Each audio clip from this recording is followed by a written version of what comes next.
नमस्कार और स्वागत है इस नए डीप डाइव में। जी, ये एक बेहद अस्थिर और गतिशील सिस्टम है जो कभी नहीं रुकता। एकदम सही। तो आज हमारे पास जो सोर्स है वो है vital fluid, the anatomy and function of human blood के नोट्स। हम सब जानते हैं कि खून लाल होता है। आज का हमारा लक्ष्य इसके मैकेनिक्स, इसके फ्लूइड डायनामिक्स और इसके भीतर चल रहे उस सूक्ष्म बायोकेमिकल युद्ध को समझना है जो असल में जीवन को संभव बनाता है। अगर हम खून के उस हिस्से की बात करें जिसे प्लाज्मा कहा जाता है, हाँ, जो कि बेस है इसका। राइट। सोर्स के अनुसार यह पूरे रक्त का 55% हिस्सा होता है। मतलब जिसे हम लाल खून कहते हैं, उसका आधे से ज्यादा हिस्सा असल में हल्के पीले रंग का पानी है। बिल्कुल, और इस प्लाज्मा का भी 90% हिस्सा सिर्फ पानी ही है। तो मेरा एक सवाल है, अगर नसों में बहने वाली चीज 90% पानी है, एक बहती हुई नदी की तरह, तो ये साधारण पानी की तरह नसों की दीवारों से रिस कर बाहर क्यों नहीं आ जाता? यह एक बहुत ही तार्किक सवाल है। मतलब गुरुत्वाकर्षण के कारण ये सारा पानी पैरों में जाके जमा क्यों नहीं हो जाता? ये फ्लूइड डायनामिक्स आखिर काम कैसे कर रहा है? देखिए, इसका जवाब प्लाज्मा के उस बाकी 10% हिस्से में छिपा है, जिसे हम अक्सर नजरअंदाज कर देते हैं। इस 10% में घुले हुए लवण और विशेष प्रोटीन होते हैं। अच्छा, कौन से प्रोटीन? इनमें सबसे प्रमुख है एल्ब्यूमिन। एल्ब्यूमिन को शरीर का वाटर मैग्नेट या पानी का चुंबक समझना चाहिए। Water magnet? वो कैसे? तो ये नसों के अंदर एक विशेष प्रकार का दबाव बनाता है। इसे विज्ञान की भाषा में ऑन्कोटिक प्रेशर कहते हैं। ये दबाव पानी को नसों के अंदर कसकर बांधकर रखता है और उसे बाहर के ऊतकों में रिसने से रोकता है। अच्छा, तो मतलब ये एल्ब्यूमिन ही है जो इस नदी के पानी को अनुशासन में रखता है। बिल्कुल, अगर किसी कारण से लिवर एल्ब्यूमिन बनाना कम कर दे तो पानी सच में नसों से बाहर रिसने लगता है और फिर शरीर में सूजन आ जाती है, जिसे एडीमा कहा जाता है। Here's where it gets really interesting. Plasma से आगे बढ़ते हैं और इस नदी में तैरने वाली नाव की तरफ चलते हैं, मतलब रक्त कणिकाएं। हाँ, जो कि खून का 45% हिस्सा हैं। राइट। इनमें सबसे बड़ी हिस्सेदारी लाल रक्त कणिकाओं यानी आरबीसी की है। हमारे सोर्स में इनकी संरचना को लेकर एक बात लिखी है जो किसी भी तार्किक दिमाग को चकरा दे। आप न्यूक्लियस की बात कर रही हैं? हाँ, इन कोशिकाओं में नाभिक या न्यूक्लियस ही नहीं होता। बिना न्यूक्लियस के एक सेल का मतलब है बिना इंजन या बिना स्टीयरिंग की गाड़ी। बिल्कुल। ये विकासवाद के नजरिए से तो एक बहुत बड़ी गलती लगती है। मेरा मतलब है, एक कोशिका बिना अपने दिमाग के 120 दिनों तक काम कैसे कर सकती है?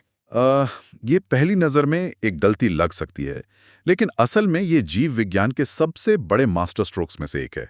कैसे? देखिए, मानव शरीर में आरबीसी का निर्माण बोन मैरो में होता है।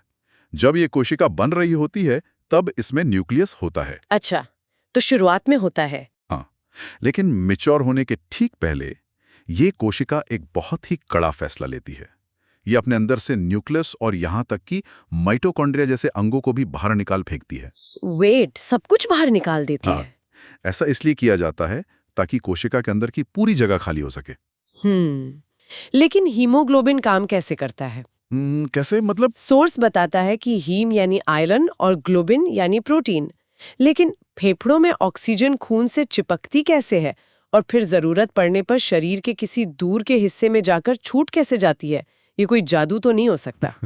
जादू नहीं, ये शुद्ध और शानदार रसायन विज्ञान है। देखिए, हीमोग्लोबिन का अणु 4 सब यूनिट से बना होता है और हर एक में एक हीम यानी आयरन ग्रुप होता है। ठीक है। जब फेफड़ों में आरबीसी पहुंचती है तो जैसे ही ऑक्सीजन का पहला अणु हीमोग्लोबिन के पहले हीम ग्रुप से जुड़ता है, हीमोग्लोबिन का पूरा आकार थोड़ा सा बदल जाता है। आकार बदल जाता है? हाँ, और इस बदलाव के कारण बाकी के 3 हीम ग्रुप्स के लिए ऑक्सीजन को खींचना और भी आसान हो जाता है। इसे विज्ञान की भाषा में कोऑपरेटिव बाइंडिंग कहते हैं। अच्छा, मतलब पहला ऑक्सीजन अणु बाकी के अणुओं के लिए दरवाजा खोल देता है। बिल्कुल, और जब ये आरबीसी शरीर के उन ऊतकों में पहुंचती है जहां ऑक्सीजन की कमी है और कार्बन डाइऑक्साइड ज्यादा है। हाँ, जैसे काम कर रही मांसपेशियां। राइट। तो वहां का एसिडिक माहौल हीमोग्लोबिन के आकार को फिर से बदल देता है। इस बदलाव से हीमोग्लोबिन की ऑक्सीजन पर पकड़ कमजोर हो जाती है। और वो ऑक्सीजन को वहीं छोड़ देता है। एकदम सही। इसे बोल इफेक्ट्स कहा जाता है। ये एक ऑटोमेटेड सेंसर की तरह काम करता है। फेफड़ों में ऑक्सीजन पकड़ता है और जहां सबसे ज्यादा जरूरत होती है वहीं उसे छोड़ता है। ये तो किसी हाईटेक रोबोट जैसा है। और ये सब कुछ एक ऐसी कोशिका के अंदर हो रहा है जिसका आकार द्विवक्र या बाइकनकेव है। डोनट की तरह, लेकिन जिसमें बीच में छेद ना हो। हाँ, बिल्कुल वैसा ही। मैंने सोर्स में पढ़ा कि इस आकार की वजह से ये केशिकाओं या कैपिलरीज में से आसानी से निकल जाती हैं। लेकिन कुछ केशिकाएं तो इतनी पतली होती हैं कि उनका डायामीटर आरबीसी से भी छोटा होता है। तो ये सेल वहां से कैसे गुजरता है? क्या ये सिर्फ बहता है या इसके पीछे भी कोई फिजिक्स है? यहाँ फिर से फ्लूइड डायनामिक्स का बहुत ही सुंदर उदाहरण देखने को मिलता है। आरबीसी का जो बाइकॉनकेव आकार है वो उसे एक बेमिसाल लचीलापन देता है। लचीलापन? हाँ, जब एक आरबीसी किसी ऐसी केशिका के पास पहुंचती है जो उससे भी संकरी है, तो वो बस एक गोल सिक्के की तरह नहीं रहती। न्यूक्लियस ना होने और इस खास आकार की वजह से आरबीसी खुद को मोड़ लेती है। खुद को मोड़ लेती है? हाँ, एक पैराशूट या बुलेट के आकार में सिकुड़ जाती है और उस पतली नली से फिसलकर निकल जाती है। इस मुड़ने और मुड़ने की क्षमता के बिना शरीर के छोटे अंगों तक ऑक्सीजन कभी नहीं पहुंच पाएगी। ये तो हो गई आरबीसी की बात। अब चलते हैं शरीर की आंतरिक सेना यानी श्वेत रक्त कणिकाओं या डब्ल्यूबीसी की तरफ। जी, डब्ल्यूबीसी। हमारे सोर्स में जो आंकड़े दिए गए हैं उन्हें देखकर कोई भी भ्रम में पड़ सकता है। जहां आरबीसी की संख्या 45 से 55 लाख प्रति माइक्रोलीटर होती है, वहीं डब्ल्यूबीसी केवल 4000 से 11000 के बीच होती हैं। बिल्कुल। So what does this all mean? मतलब लाखों डिलीवरी बॉयज की सुरक्षा के लिए सिर्फ कुछ हजार सैनिक? ये तो किसी भी डिफेंस सिस्टम के लिए बहुत ही खराब रेशियो है। क्या मानव शरीर का इम्यून सिस्टम इतना अंडरस्टाफ्ड है? ये एक बहुत ही तार्किक सवाल है, लेकिन यहाँ ये समझना जरूरी है कि डब्ल्यूबीसी एक साधारण खड़ी सेना या स्टैंडिंग आर्मी की तरह काम नहीं करते। मतलब वो सिर्फ गश्त नहीं लगा रहे होते? नहीं, खून में जो डब्ल्यूबीसी हमें दिखते हैं वे असल में केवल एक जगह से दूसरी जगह जाने के लिए इस हाईवे का इस्तेमाल कर रहे हैं। वे हाईवे पर ही नहीं लड़ते। तो जंग कहाँ होती है? जब शरीर के किसी ऊतक में कोई संक्रमण होता है तो वहां से कुछ केमिकल सिग्नल्स निकलते हैं। डब्ल्यूबीसी इन संकेतों को सूंघते हुए नसों की दीवारों के बीच मौजूद सूक्ष्म दरारों से खुद को सिकोड़कर बाहर निकाल लेते हैं। इस प्रक्रिया को डाइपेडेसिस कहा जाता है। अरे वाह! मतलब ये सैनिक अपनी गाड़ी से उतरकर नसों से बाहर असली जंग के मैदान में उतर जाते हैं। एकदम सही।